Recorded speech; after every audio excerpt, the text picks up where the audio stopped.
In this lesson, we're going to start working on the UVs for our body. So we have the head and the arm here. And the head, you'll notice, is now not just a half a head. And all I've done is added a symmetry modifier to mirror that over to the other side of the axis, and just gone ahead and collapsed the stack. So we can now go in and start to work on our UVs. So I've gone ahead and added an unwrap UVW modifier to the stack. And just to make things go a little bit quicker, I've created a few selection sets of particular groups of faces. So let's start by working on the face, and the face is going to be an important part of this, but I want to leave out the mustache from the actual face element. So let's start with just this face selection. You can see that I've selected the face, just the kind of the front part of the face, without the mustache. And so with that selected, I'm going to go ahead and just do a quick planar map on that. You can see those seams snap to the edges of that selection, excuse me. And then we'll go in here, and you can see this is what it looks like, which is fairly close to what we want.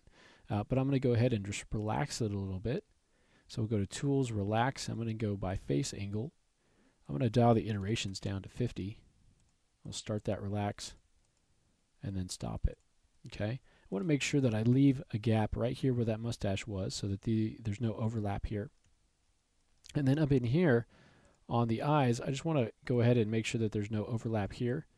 And so I'll just take these green edges and kind of just manually move them back a little bit closer to where they're coming from. Okay, this is the inside part of the eye, so it's not really going to matter that much. But I just want to kind of spread them out a little bit. As long as there's a gap between them, that's fine. They don't have to be kind of right next to where they go. If you want to just, leave a gap, just so it's not overlapping. Okay. Next, we'll go ahead and select, back to our face selection, we'll go ahead and select the mustache. And we'll do the same thing. Let's just do a quick planar on that. We'll go ahead and move it up, and again, we'll just relax this a bit. Okay, and you can see that we're missing one face right here. We'll go ahead and select those edges, and we'll go ahead and say Stitch Selected. Okay, it's kind of gone down to that point, so I'm going to select the element. Okay, and let's go ahead and relax that again. Okay, and that'll bring that forward, and then we can go ahead and stitch that together. Turn off our select element. And we can come in and start to stitch that.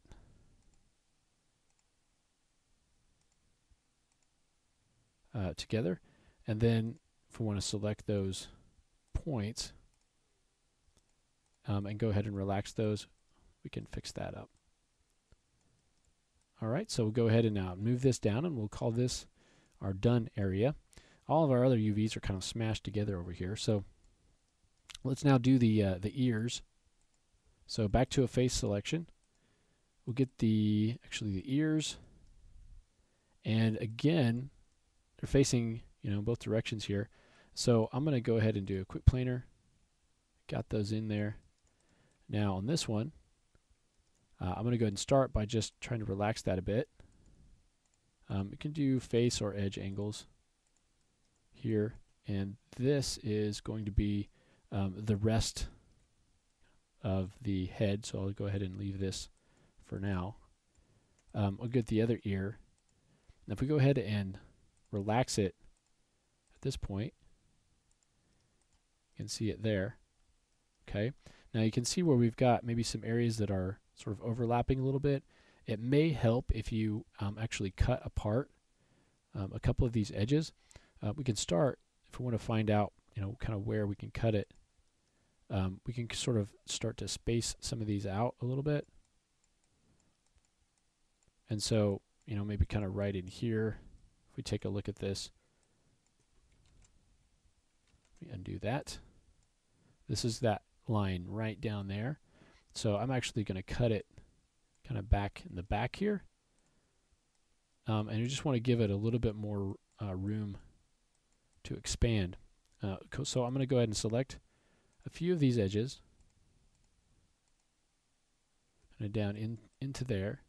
We'll go ahead and break that apart, and let's select those now. Go back and do a relax if you want to do faces or edge. And so we can kind of cut that apart, and it just relaxes everything out as it says.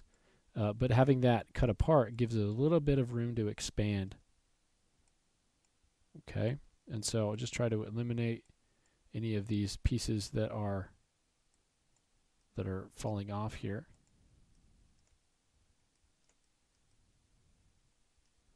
Okay, and then this piece as well. Do the same thing over here. Okay, and so once you're done with those ears, you can kind of move those off, and the rest of the faces are here. We don't really need a selection set because it's basically everything else. So I'm just going to go to mapping, and we can do flatten mapping, and that just is kind of an automatic mapping. And so looking at this, you can see that this is kind of one side of the head. So if we want to select that element, we can go ahead and select that. We can rotate it, and then we can scale it up so that it matches kind of with the side of the head there. Okay, if we take a look at this, we just want to make sure that we've got the edges matching up the way that we want them to. Okay, so you can see that those match up there. So I'll just come in and select those edges, and we can stitch those together.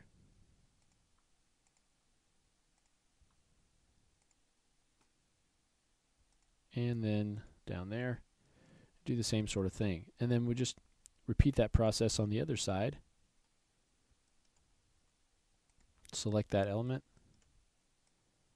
move it over.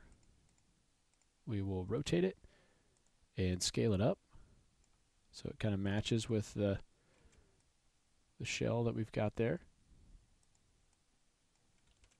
Okay, and then just sew it together.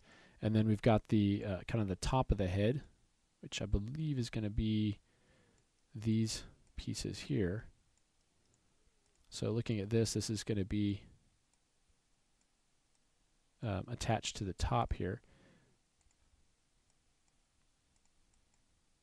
Turn off select element to see that.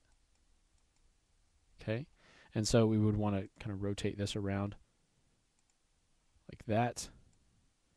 Get it into position and get scale and scale it up a bit. Okay, now we don't need to have these really, really big because we're not going to have a lot going on here, but we do want to have this connected together, so we can go ahead and stitch that in. And now you just want to go through and connect all of these other pieces, and there's actually not a lot of pieces there. Okay, and then what you want to do is take your head map and arrange it along with your arm. So just go through the same technique that we did with the rest of the pieces. On the arm, you probably want to separate the fingers out, so have each finger as its own element, and you can do that with some cylindrical mapping, or you can do the flatten mapping and put everything together. I think cylindrical mapping will work great for the arm itself, to unfold that. And then you just want to arrange everything in this 0 to 1, just as we did with the pants. All right, so let's go ahead and in the next lesson begin to create the low-res torso. So this is going to include some more geometry. We're going to have a lot more geometry to take into account than just, for instance, the mustache or the brows and things like that. We're going to have the vest and the belt and all that, those pieces. So we'll go ahead and start that in the next lesson.